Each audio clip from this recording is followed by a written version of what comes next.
Well, happy Wednesday morning to you, everyone. Welcome back to Morning Musings. My name is Don K. Preston. I am the president of Preterist Research Institute of Ardmore, Oklahoma. And by the way, as promised, I'm going to begin reviewing and responding to Dr. Kenneth Gentry's book, Have We Missed the Second Coming? Now, what I intend to do on this, all right, and you may have to bear with me a little bit, but my plan at this particular time is I'm going to be taking a little bit of time on Fridays to produce a video, to produce videos, and to review and respond to this book. I've had many of you ask me if I'm going to do that. I certainly intend to do that, and give you some thoughts on this book. I must say the book is very disappointing. It's really a rehash of an awful lot of stuff that Dr. Gentry has done, but nonetheless, since many of you have asked me to take a look at it, I'm going to do that and to give you some thoughts on it. All right, we are looking at 1 Corinthians chapter 15, the resurrection, being the fulfillment of God's Old Covenant promises made to Old Covenant Israel. In the last video, I pointed out that in numerous formal public debates, and I want to tell you, in countless informal exchanges, I have asked my all-millennial and post-millennial opponent, are your eschatological hopes based upon, taken from, God's Old Covenant promises made to Old Covenant Israel? They have said, no, my eschatological hope is Adamic and Abrahamic. Or they have said, Abrahamic and Davidic. It is not from the law of Moses. Well, as I suggested to you in the last video, that is absolutely false. It's the creation of a second gospel, an unknown gospel. And yet people say, well, Preston, you're just focusing on Israel. In fact, I've heard some people say lately, well, I will sure be glad when we can get past a focus on Israel. Well, folks, listen to me. Jesus said salvation is of the Jews. Salvation flows from the Jews until Israel's promises were fulfilled. Salvation could not go to the world. That's the biblical pattern. Secondly, what we need to understand is that, as Paul said in Ephesians chapter 4 and 5, there is one hope.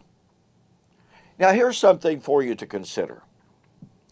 If resurrection, pardon me, if resurrection is the fulfillment of Adamic promises and not the promises of Israel, why did Paul in 1 Corinthians 15:22 talk about the Adamic problem of death, as in Adam all men die, even so in Christ shall all men be made alive? Okay, so there's the Adamic problem. Why didn't Paul say, and that Adamic death will be overcome at the end of time? Instead, why did he say that the Adamic death would be overcome at the time of the fulfillment of Isaiah 25 and Hosea 13, Daniel 12, and Ezekiel 37? Do you see what I'm saying here? Paul agreed that the resurrection would be to overcome the Adamic death. The question is, where did he put that fulfillment?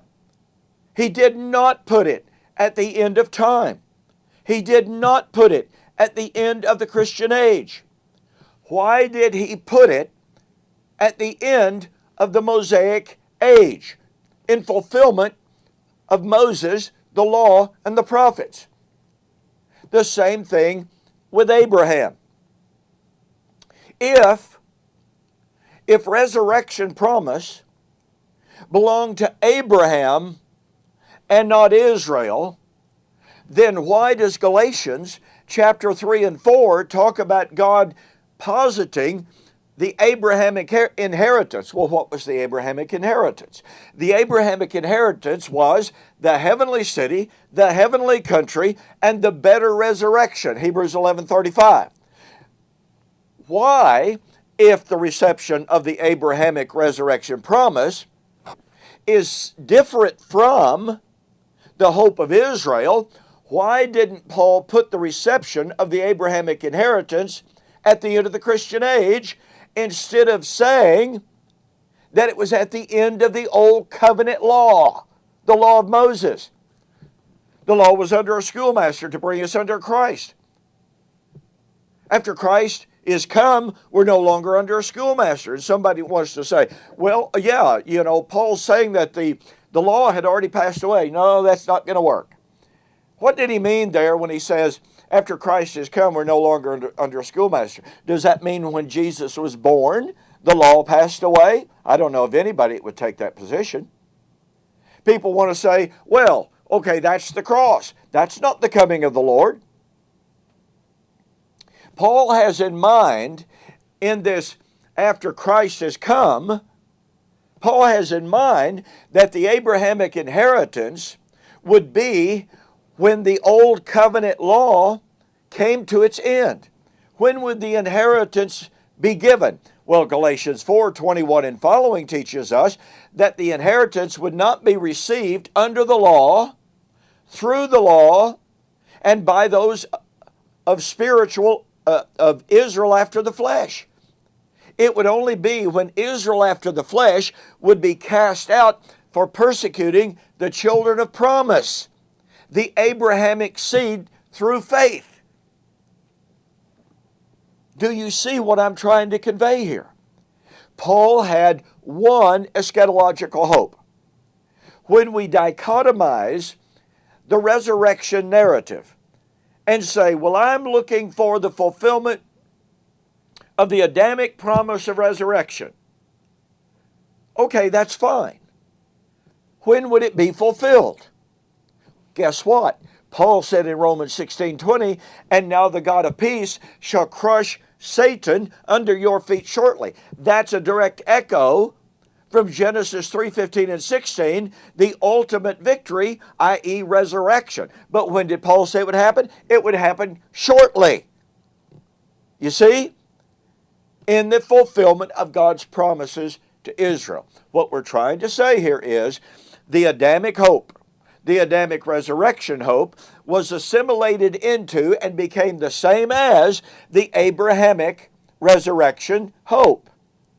The Abrahamic resurrection hope was assimilated into, now watch this, Galatians chapter 4 says, now this I say that the law, which was 40 years after what?